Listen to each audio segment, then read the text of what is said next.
এক নাম্বার, আপনাকে আমাকে রাসূলকে ভালোবাসা লাগবে, রাসূলকে মহব্বত করা লাগবে, রাসূলকে ভালোবাসা লাগবে। রাসূলকে ভালোবাসবেন কেন প্রশ্ন যদি করেন এই মাহফিলের জনগণ, এই মাহফিলের জনগণ যদি প্রশ্ন করে আমরা রাসূলকে ভালোবাসবো কেন, কোন কারণে রাসূলকে মহব্বত করব, ভালোবাসবো? এক নাম্বার কারণ, আপনি আমি রাসূলকে ভালো না বাসলে ঈমানদার হতে পারবো না। আল্লাহর নবী বলেন, লা ইউমিনু আহাদুকুম হাত্তা আকুনা আহাব্বা ইলাইহি মিন ওয়ালিদিহি ওয়া ওয়ালাদিহি ওয়ান নাসি আজমাইন। আল্লাহর নবী বলেন, তোমার মা বাবা, তোমার সন্তান সন্ততি সব চাইতে, সবার চাইতে যদি আমি রাসূলকে ভালোবাসতে না পারো, তোমরা ঈমানদার হতে পারবে না। এই মাহফিলে যারা আছেন তাইলে শুনে নেন, ঈমানদার হতে গেলে কাকে মহব্বত করা লাগবে? কাকে? ঈমানদার হতে গেলে কাকে ভালোবাসা লাগবে? রাসূলকে মহব্বত করা লাগবে। ঈমানদার হতে গেলে অবশ্যই রাসূলকে ভালোবাসা লাগবে। শুধু তাই নয়, আল্লাহ আরেক জায়গায় বলেন, উল ইন কানা আবাউকুম ওয়া আবনাউকুম ওয়া ইখওয়ানুকুম ওয়া আজওয়াজুকুম ওয়া আশীরাতুকুম ওয়া আমওয়ালুন ইকতারাফতুমুহা ওয়া তিজারাতুন তাখশাউনা কাসাদাহা ওয়া মাসাকিনু তারদাউনাহা আহাব্বা ইলাইকুম মিনাল্লাহ ওয়া রাসূলিহি ওয়া জিহাদিন ফি সাবিলিহি। আল্লাহ পাক বলেন, তোমার বাপ দাদারা, তোমার সন্তানেরা, তোমার ভাইরা, তোমার স্ত্রীরা, তোমার ব্যবসা বাণিজ্য, তোমার বাড়ি গাড়ি, তোমার ধন সম্পত্তি সব কিছুর চাইতে এক নাম্বার আহাব্বা ইলাইকুম মিনাল্লাহ, এক নাম্বার আল্লাহকে ভালোবাসতে হবে। দুই নাম্বার ওয়া রাসূলি, রাসূলকে ভালোবাসতে হবে। তিন নাম্বার ওয়া জিহাদিন ফি সাবিলি, আল্লাহর রাস্তায় জিহাদ করাকে ভালোবাসতে হবে। আর যারা ভালোবাসবে না এরা হলো ফাসিক। এরা কি? সবাই বলেন, আরো জোরে বলেন। শুনলেন? স্পষ্ট ভাষায় বলে যায়। তাহলে ভালোবাসা প্রাথমিক পর্যায়ে তিনটে স্তর। এক নাম্বার ভালোবাসতে হবে কাকে? আরো জোরে বলেন। এক নাম্বার ভালোবাসতে হবে আল্লাহকে, দুই নাম্বার রাসূলকে, তিন নাম্বার জিহাদ ফি সাবিলিল্লাহকে ভালোবাসতে হবে। আজ এই বাংলার মুসলমানেরা বুকে হাত দেন, আল্লাহর ভালোবাসা আমার আপনার মধ্যে নাই। আছে? সবাই বলেন আছে? আছে? নাই? প্রমাণ নেন, প্রমাণ নেন। আল্লাহ ডাক দিচ্ছে, আসসালাতু খায়রুম মিনান নাওম।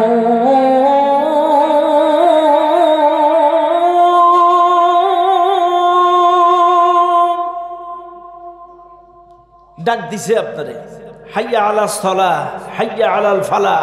আল্লাহ ডাক দিছে, কিন্তু আল্লাহর ডাকে বাড়ির পাশে মসজিদে গেলেন না। কিন্তু বান্ধবী বা কারোর বউ বা ভাবি যদি ডাক দেয় এখান থেকে 10 কিলোমিটার, তা রাইতে একটাই হইলেও আমরা সেই ডাকে সাড়া দেই। কথা না, রাগ করেন না কিন্তু আপনারা। আমি জাস্ট বোঝানোর জন্য বলতেছি বিষয়টা। আপনি বলেন, আল্লাহর ডাকে বাড়ির পাশে মসজিদে 5 বার গেলাম না, অথচ বান্ধবীর ডাকে যদি বান্ধবী 5 বার কেন 10 বারও যদি ডাকে আর 10 কিলোমিটারও যদি হয়, একটা যুবক সেই ডাকে ব্যর্থ হয় না। কথা না কেন? চাইলে আপনারা বলেন, ভালোবাসা কি বান্ধবীর উপর বেশি না? কথা কি ক্লিয়ার? বুঝছেন তো আপনারা? চাইলে ভালো করে বুঝবেন। আল্লাহর ডাকে মসজিদে গেলাম না, আল্লাহর আদেশগুলো নিষেধগুলো মানলাম না, অথচ আপনার স্ত্রী, আপনার মা বাবা, আপনার সন্তান, আপনার বান্ধবী, আপনার আপনজন কি বললো সেটাকে প্রাধান্য দিলেন। অথচ আল্লাহ বলছে, তোমার বাপ দাদা, তোমার মা বাবা, তোমার সন্তানেরা, তোমার স্ত্রীরা, তোমার বন্ধুরা, তোমার ভাইয়েরা, তোমার ঘর বাড়ি, তোমার ব্যবসা বাণিজ্য, সবার চাইতে আল্লাহকে বেশি ভালোবাসতে হবে। সব চাইতে আল্লাহকে বেশি ভালোবাসতে হবে। আপনি চিন্তা করতেছেন, এখন নামাজে যাব, কাস্টমার 5 জন আছে, কাস্টমার আগে না নামাজ আগে? কথা কয় না কেন? ঠিক না? ঠিক। আহারে কপাল পোড়া মুসলমান, রিজিকের মালিককে, যিনি আপনার রিজিকটা দেন, ফাখরাজা বিহি মিনাস সামারাতি রিজকাল্লাকুম, এই জমিন থেকে যিনি আপনার রিজিকের ব্যবস্থা করে দেন, একই মাটি, কখনো আলু, কখনো গম, কখনো ধান, কখনো সরিষা, কখনো লাউ, কখনো পুঁইশাক, আর একই মাটি, এক এক সময় এক এক রকম ফল। এই রিজিকের ব্যবস্থা করে দেন কে? আরো জোরে বলেন কে? চাইলে বলেন তো, সবার চাইতে ভালোবাসা লাগবে কার? আর ভালোবাসার মানুষের রুচিকে প্রাধান্য দেওয়া উচিত না উচিত নয়? আদেশ নিষেধকে প্রাধান্য দেওয়া উচিত না উচিত নয়? প্রাধান্য দেওয়া লাগবে না লাগবে না? লাগবে। ও দুনিয়ার মানুষ, শুধু তাই নয়, আমি আমার আলোচনার মধ্য দিয়ে বুঝাই, ও বান্দা, আমার মালিক তোমাকে কি সুন্দর করে নিপুণ হাতে এত সুন্দর করে তোমারে সৃষ্টি করলো। বৈজ্ঞানিকরা গবেষণা করে বের করেছে, একজন মানুষের দেহের মধ্যে 3 থেকে 3.5 কোটি টাকার অঙ্গ প্রত্যঙ্গ আছে। একবার চিন্তা করেন, 3.5 কোটি টাকার এই অঙ্গ প্রত্যঙ্গ যদি কোনো হসপিটাল থেকে একটা একটা করে কিনে কিনে সেটিং করা লাগতো, কয় বছরে লাগাতেন? কথা না? মনে করেন একটা হাত, একটা পাও, একটা চোখ, একটা কান, 3.5 কোটি টাকার টোটাল এই বডি সেট আপ। তা আপনারা যারা ভ্যান চালান, কয় বছরে সেট আপ লাগাবেন? তাইলে আল্লাহ যেই সেট আপটা বিনামূল্যে দিল, তাকে কি ভালোবাসা লাগবে না লাগবে না? লাগবে। ইস, তাইলে নামাজ পড়েন না কেন? কোরআন পড়েন না কেন? আজকে আমরা নামাজ পড়ি, খুশু খুজু ভাব নাই। খুশু খুজু বোঝেন? খুশু খুজু বোঝেন? খুশু খুজু কারে কয় কন্ত? হ্যাঁ, মোহাম্মদ চৌকারে। হ্যাঁ, খুশু হচ্ছে অন্তরটা আল্লাহর দিকে রজ্জু করা, আর খুজু হচ্ছে অঙ্গ প্রত্যঙ্গ আল্লাহর দিকে রজ্জু করা। খুশু হচ্ছে অন্তরটা, আমি যখন নামাজে দাঁড়াবো আমার অন্তরটা কার দিকে থাকবে? আল্লাহর দিকে থাকবে। আর খুজু হচ্ছে আমার প্রত্যেকটা অঙ্গ প্রত্যঙ্গ আল্লাহর দিকে থাকবে। পাটা সোজা করে দাঁড়াবো, সুন্দর করে নম্র ভদ্রভাবে দাঁড়াবো, এরপরে সুন্দর করে হাতটা নিয়ত বাঁধবো, এদিকে ওদিকে ওদিকে ওদিকে এদিকে ওদিকে না, একদম আল্লাহর দিকে থাকবে দেহর প্রত্যেকটা অঙ্গ প্রত্যঙ্গ। এটা হলো খুজু। আর খুশু হচ্ছে অন্তরটা আল্লাহর দিকে থাকবে। আমার আল্লাহর সামনে আমি দাঁড়ায় আছি, আল্লাহ আমাকে দেখতেছে, আল্লাহ আমাকে দেখতেছে, আমার প্রত্যেকটা কথা আল্লাহর সাথে হবে। স্পষ্ট ভাষায় শুনে নেন, এ পৃথিবীর মানুষ, আমার আপনার মনের আশা আকাঙ্ক্ষাগুলো যদি আল্লাহকে বলতে চান, তাহলে নামাজ পড়েন, আর নামাজে খুশু খুশুর সাথে পড়েন। যদি নামাজে যে অন্তরটা আল্লাহর দিকে করে প্রত্যেকটা কথা মনে করতে পারেন যে আমি আল্লাহকে বলছি, আপনার নামাজ কবুল হবে, কোনো সন্দেহ না। কিন্তু আজকে কপাল পোড়া মানুষ, নামাজের মধ্যে অন্তরটা থাকে আর এক জায়গায়। কথা না কেন? অন্তর থাকে কোন জায়গায়? আর এক জায়গায় থাকে। অথচ বিশ্বাস করেন না, খুশু আর খুজু এটার তফাৎ আমি আপনাদেরকে বোঝায় দিলাম। ও মুসলমানেরা, চাইলে আসেন, 1 নাম্বার ভালোবাসবেন কার? 2 নাম্বার ও রাসূলি, রাসূলকে ভালোবাসতে হবে। রাসূলকে ভালোবাসতে হবে, বারবার আল্লাহ বলছে রাসূলকে মহব্বত করতে হবে। 1 নাম্বার রাসূলকে ভালোবাসবেন। রাসূলকে না ভালোবাসলে আপনি ইমানদার হতে পারবেন না। ও দুনিয়ার মানুষ, ইমানদার না হতে পারলে কি জান্নাতে যাওয়া যাবে? আরো জোরে কোন যাবে? চাইলে মনে রাখবেন, 1 নাম্বার রাসূলকে ভালোবাসতে হবে, রাসূলকে মহব্বত করতে হবে। কেন আপনি রাসূলকে ভালোবাসবেন?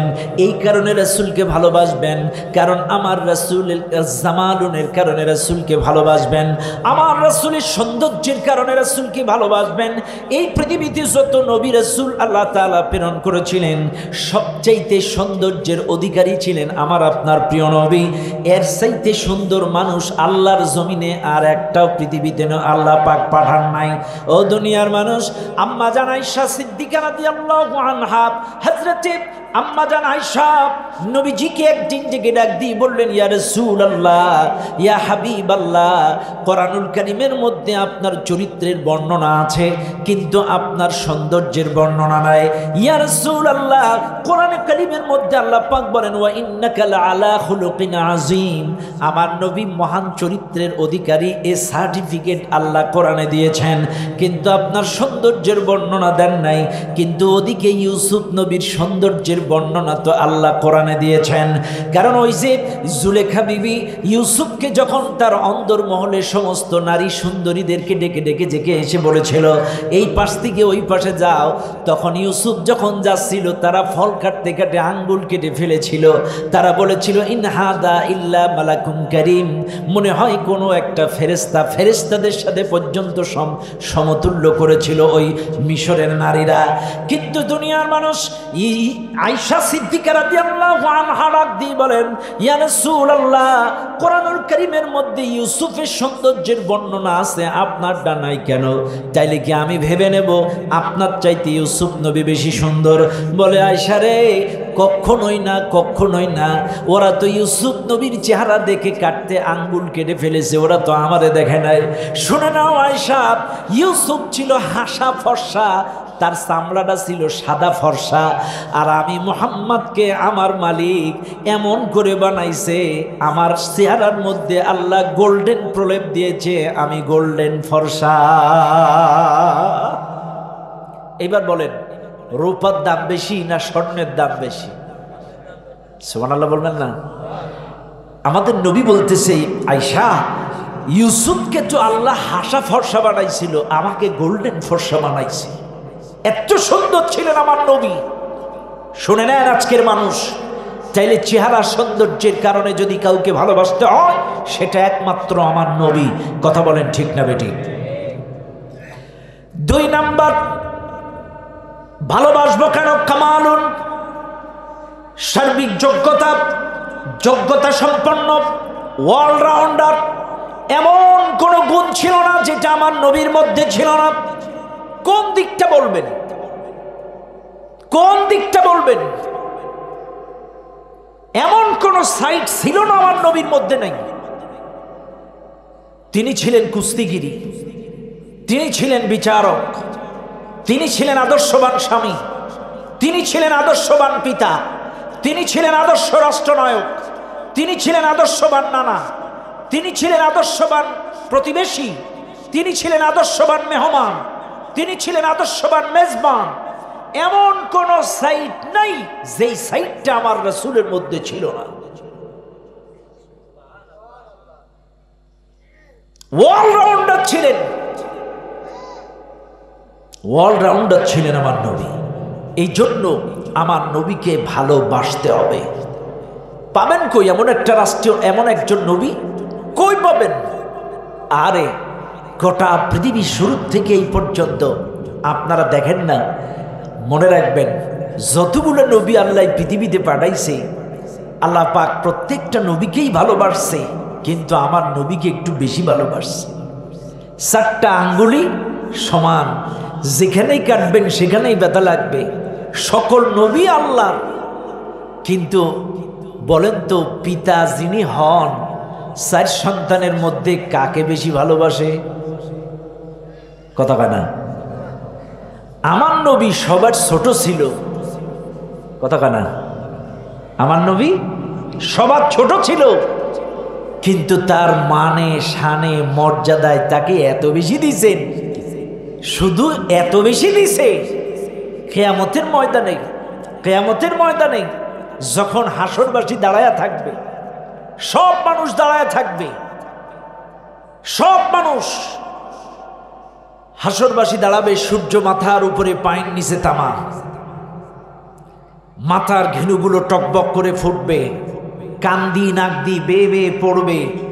ওই কঠিন মুসিবতের সময় হাসরবাসী আদম আলাইহিস সালামের কাছে যে বলবেন, ইয়া আবাল বাশার, আদম আলাইহিস সালাম, ও আমাদের আদি পিতা, আল্লাহর নবী, আপনি একটু আল্লাহকে বলেন বিচারটা যেন তাড়াতাড়ি শুরু করে, এ অসহ্য যন্ত্রণা সহ্য করতে পারছি না, কি প্রচন্ড গরম, সূর্য মাথার উপরে, পায়ের নিচে তামা।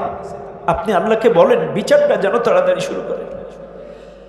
হযরত আদম আলাইহিস সালাম বললেন আমি পারব না, তোমরা নূহ আলাইহিস সালামের কাছে চলে যাও। নূহ আলাইহিস সালাম তোমাদের জন্য কিছু বললেও বলতে পারেন। নূহ আলাইহিস সালাম বলবেন আমি পারবো না, আমি আমার ব্যাপারে শঙ্কায় আছি, আমার কি হবে আমি জানি না, কাজে তোমরা চলে যাও হযরতে ইব্রাহিম আলাইহিস সালামের কাছে। ইব্রাহিম আলাইহিস সালাম বলবেন আমি পারবো না, আমি আমার পিতার ব্যাপারে শঙ্কায় আছি, আমাকে আমার পিতাকে কোন অবস্থায় দাঁড়াতে হবে আমি জানি না, কাজে আমি আল্লাহর সামনে কথা বলার সাহস করতে পারি না। ইব্রাহিম আলাইহিস সালাম পরামর্শ দিবেন তোমরা চলে যাও হযরতে মূসা আলাইহিস সালামের কাছে। মূসা আলাইহিস সালাম বলবেন আমিও পারবো না, আমিও শঙ্কায় আছি, কারণ খিজির একজন আমাকে জিজ্ঞেস করেছিল, আমার একজন উম্মত জিজ্ঞাসা করেছিল এই পৃথিবীর মধ্যে সবচাইতে জ্ঞানী ব্যক্তিকে, কিন্তু আমি ভুলবশত বলে ফেলেছিলাম আমি সবার চাইতে জ্ঞানী, কিন্তু এর চাইতে জ্ঞানী মানুষ ছিল, কাজে আমি শঙ্কায় আছি কিয়ামতে আমার কি হবে, আমি কথা বলার সাহস রাখি না। মূসা আলাইহিস সালাম বললেন তাহলে ঈসার কাছে যাও, ঈসা তোমাদের ব্যাপারে কথা বলতে পারে। ঈসা আলাইহিস সালাম বলবেন না আমিও পারবো না, আমিও শঙ্কায় আছি, আমার কি হবে আমি নিজে জানি না, কাজে তোমরা একটা কাম করো, এই কিয়ামতের ময়দানে তোমাদের ব্যাপারে কেউ বলতে পারবে না, একজন বলতে পারবে যেই লোকটা শুধু উম্মতের নবী না নবীদেরও নবী, এই লোকটা শুধু উম্মতের নবী না নবীদেরও নবী।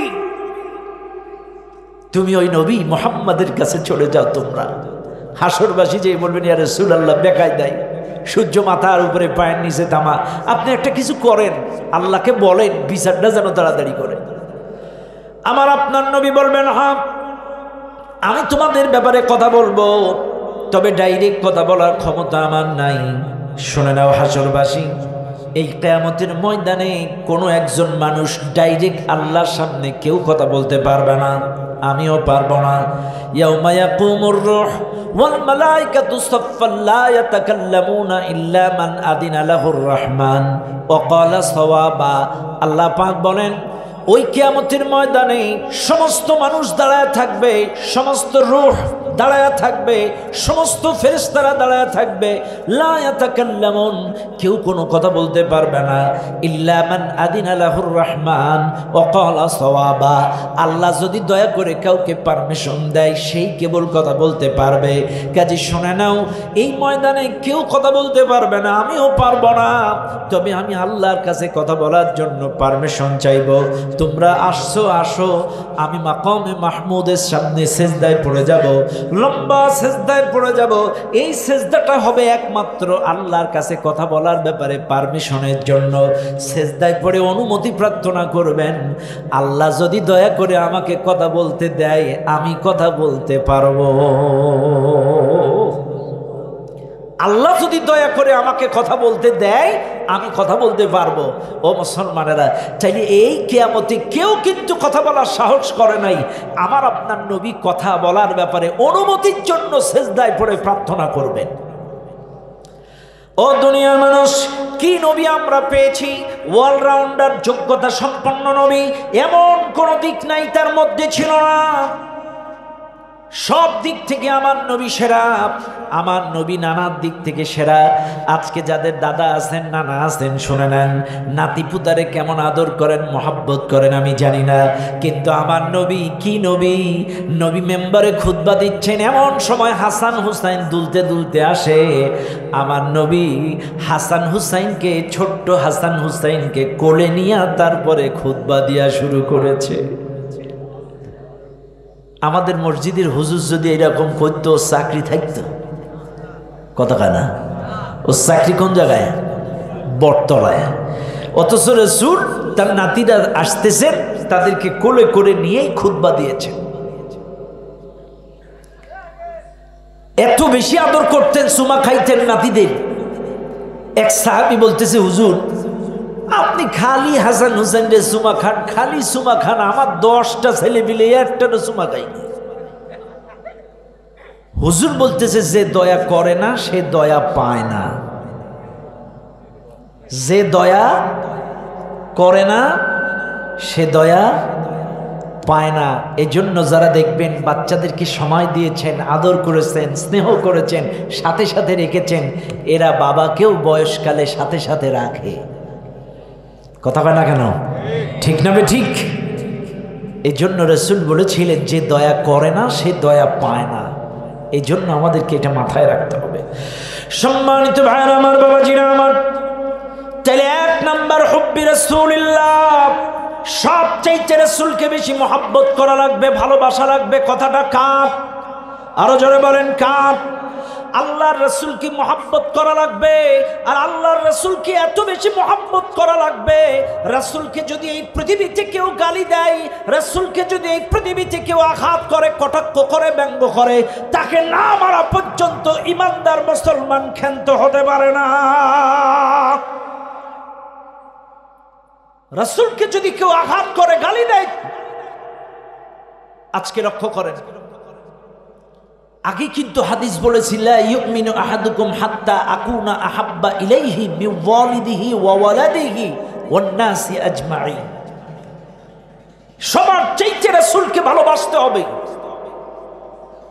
চাইলে ভালো করে বুঝবেন, আপনার মাকে যদি কেউ গালি দেয়, বাবাকে যদি কেউ গালি দেয়, আপনার কিন্তু শরীরের মধ্যে একটা জানে ওরে না মেরে ভাত খাবো না, ওটা না? মাকে বাবাকে গালি দিলে আপনার কলিজায় লাগে, আর রাসূলকে যদি গালি দেয় আপনার কি কিছু হয় না? কি মহব্বত করেন রাসূলকে, কি ভালোবাসেন, মহব্বত করেন রাসূলকে।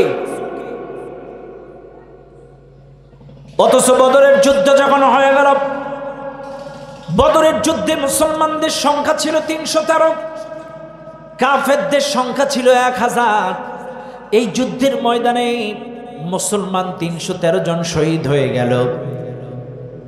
313 জন সাহাবা আজমাইন এই বদরের যুদ্ধে ছিল 313 জন, কাফেরদের ছিল 1000। মুসলমানদের মধ্যে শহীদ হলো 14 জন, কাফেরদের মারা গেল 1000। শুনে নেন মুসলমানেরা, রাসূলের মহব্বত কেমন ছিল একটু দেখায়। 313 জনের মধ্যে 14 জন শহীদ, 1000 কাফেরদের মধ্যে 70 জন কাফের মারা গেল, 70 জন কাফের জীবিত অবস্থায় বন্দী হয়ে গেল।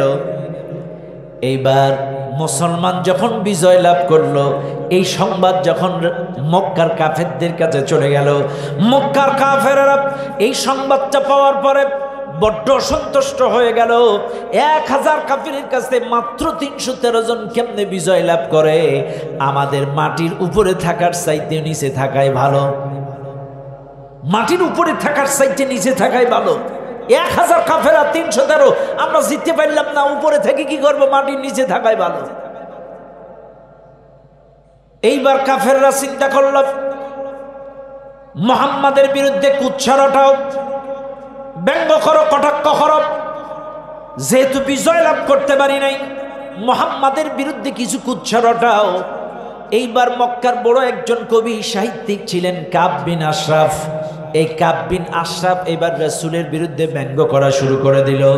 রাসূলকে নারী লোভী বলে, দুশ্চরিত্রবান বলে, বিভিন্ন কটাক্ষ করে, ব্যঙ্গ করে, কবিতা রচনা করে করে মক্কার অলিতে গলিতে বিভিন্ন দেয়ালের গায়ে কবিতা ছন্দে ছন্দে লিখে লিখে নবীর বিরুদ্ধে অপপ্রচার চালায়।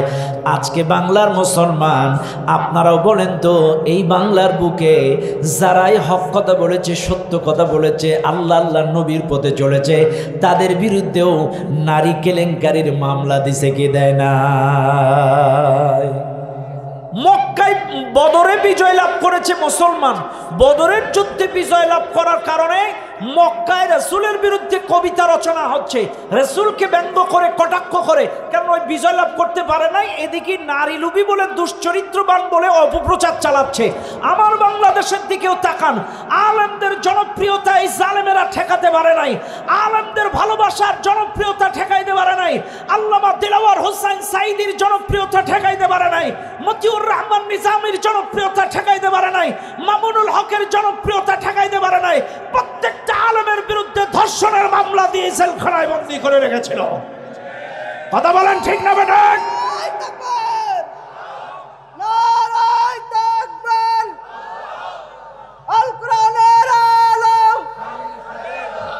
সংসদে ইসলামের শত্রুরা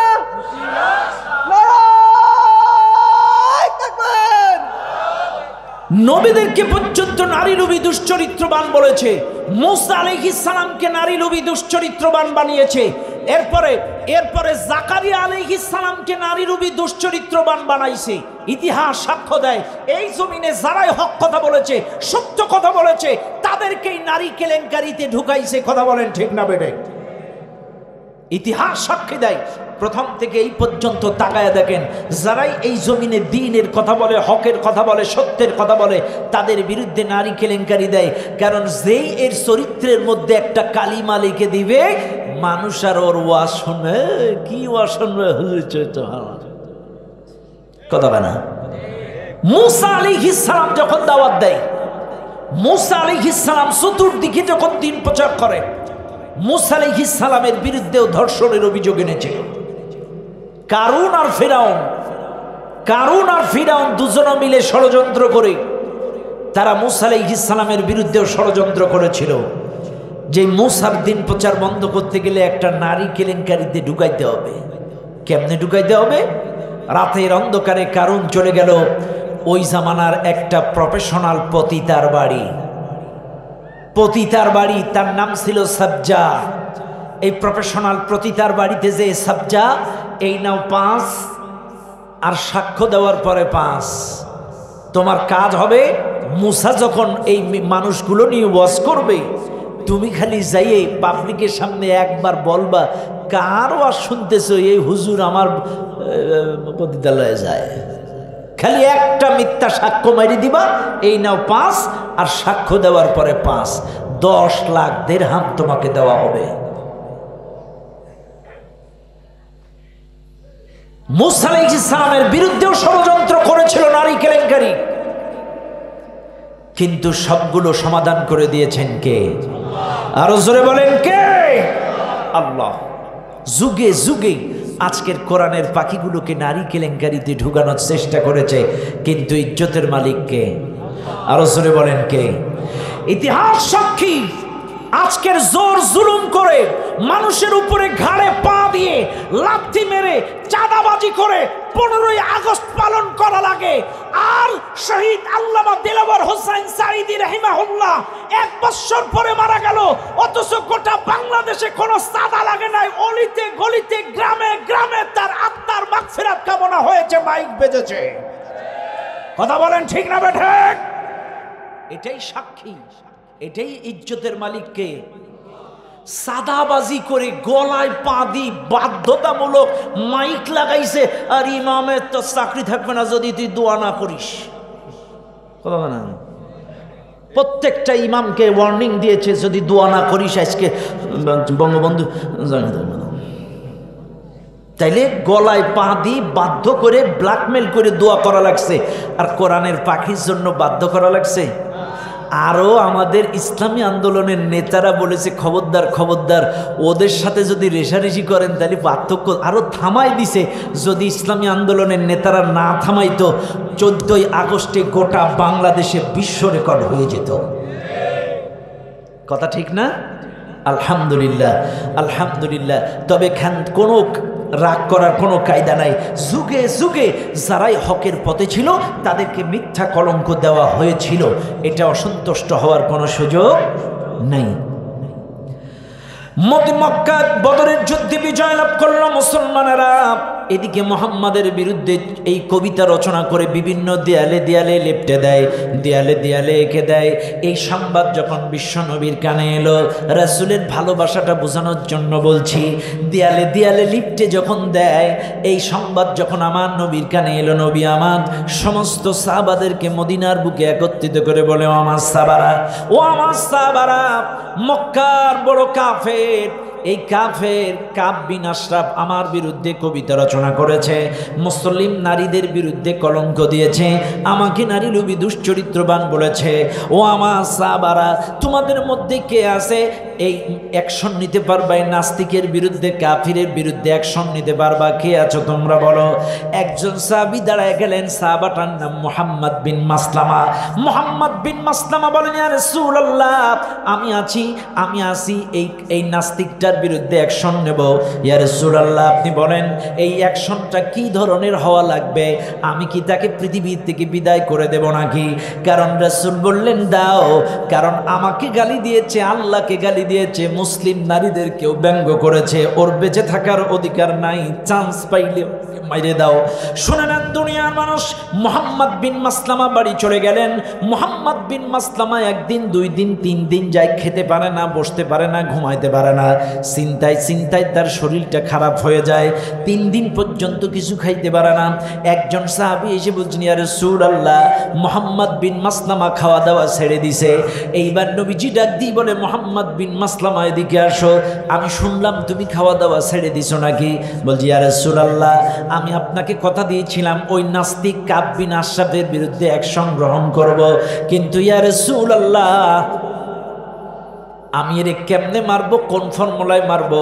এই শয়তানটা তো মক্কার বড় দুর্গের ভিতরে ব্যাপক নিরাপত্তার মাঝখানে থাকে, এর কেমনে মারবো, কোন কৌশলে মারবো, এই চিন্তায় আমার খাওয়া নাই। নবী বলে, রে মুহাম্মদ বিন মাসলামা, তোমার ভালোবাসায় আমি মুগ্ধ, ইন্নামা আলাইকাল জিহাদ, তোমার দায়িত্ব খালি চেষ্টা করার, বাদবাকি সম্পাদন করার দায়িত্ব আমার আল্লাহর। তোমার দায়িত্ব চেষ্টা করার, সম্পাদন করবেন কে? আরো জোরে বলেন কে? এইবার রাসূলকে এই কথা যখন রাসূল বলে মুহাম্মদ বিন মাসলামাকে সান্ত্বনা দিলেন, মুহাম্মদ বিন মাসলামা খুশি হয়ে গেলেন। বাড়িতে যে খুব উৎফুল্ল, হঠাৎ তার ব্রেনে একটা সুন্দর বুদ্ধি এলো যে আমরা প্রাথমিক পর্যায়ে একটা দল গঠন করব, 8, 10, 11 জনের, 10 জনের একটা কমিটি গঠন করব।